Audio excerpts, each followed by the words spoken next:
Hi there, my name is Aditi and I am a medical student in second year MBBS. Now, today I want to talk to you about Yagyopathy. For many of us, Yagyopathy is a very vital part of Ayurveda. However, there are many of us also who do not know what this is. So, for those of us who do not know, Yagyopathy is the medical application of the fumes that are emanated during a yagya. Now, despite the fact that I am an MBBS student, I have seen the miracles of Ayurveda myself and so would like to discuss this further. But before we actually jump into the topic, I'd like to discuss with you the anatomy of the human respiratory system. Now, as you can see in the schematic diagram, this is the nasal cavity, the oral cavity, which are connected to the naso, oro, and laryngopharynx, which finally continues into the trachea. The trachea divides into the bronchi, and they enter into the lungs as terminal bronchioles, finally ending as alveoli, which are bag-like structures which are capable of inflating themselves. Now, what happens here is the air that you inhale from the atmosphere, it goes through your nose, into the trachea, into the bronchi, finally into the lungs, terminating into your alveoli where they expand like balloons. The alveoli, they are related to tiny capillaries that are one single cell thick. That is, it is easy for things to diffuse from one part to another. So the air that you have inhaled will go from your alveoli into the bloodstream carried by the capillaries. These capillaries will take this oxygenated blood into the systemic circulation and finally take it to rest of your organs. Now that we know how this works, let's jump into the medical aspects of it. Now, when you perform a yagya, obviously the fumes that are emanating, they're going to purify the air all around you. The purifying air will cleanse the atmosphere and a purer oxygen capacity will be created. So that the oxygen that you are inhaling is much purer than what you were inhaling before. Also, these fumes are very much responsible for clearing out obstruction in your passages and making the breathing in your pathways easier.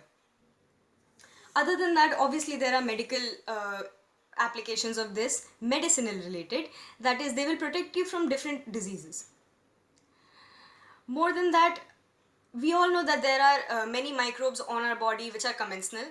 That is, they do not harm our body, but they are responsible for many of the systems that are working inside our body.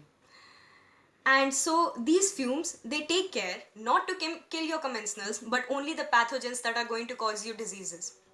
And this also enhances your breathing capacity in the long run. Now, this was about the individual part. Let's talk about on a more holistic level. Healing occurs in the environment. Now, since the environment has been purified, but we both know that there was some amount of carbon dioxide which was released during this yagya. Obviously, we're using fire, right? So, combustion, even though it does not help us, it will help the plants outside. We all know that photosynthesis requires carbon dioxide as its raw product. Now, that raw ingredient, if it's present in a greater amount, it helps the plants to make food better, in a greater quantity, survive longer. Moreover, that carbon dioxide is not ordinary. It's mixed with medicinal particles in it. So the plant that grows using that carbon dioxide will also be healthier. Let's move on to the next part of the chain. The plants that are growing, obviously they're not just growing, right? If they are healthier, they'll produce more oxygen. There will be more air for us to breathe. Purer air for that matter. Moreover, the animals outside that are dependent upon the plants, that is herbivores, they'll be eating healthier. So they'll be able to survive longer. Since they are healthier, all of us omnivores and carnivores that are eating animals will have a healthier food for us. Now, keeping all this in mind, obviously having a healthier food will lead to a healthier life, and so the integrity of the food web will also be maintained. This is how healing occurs on a holistic level. You didn't think that, did you?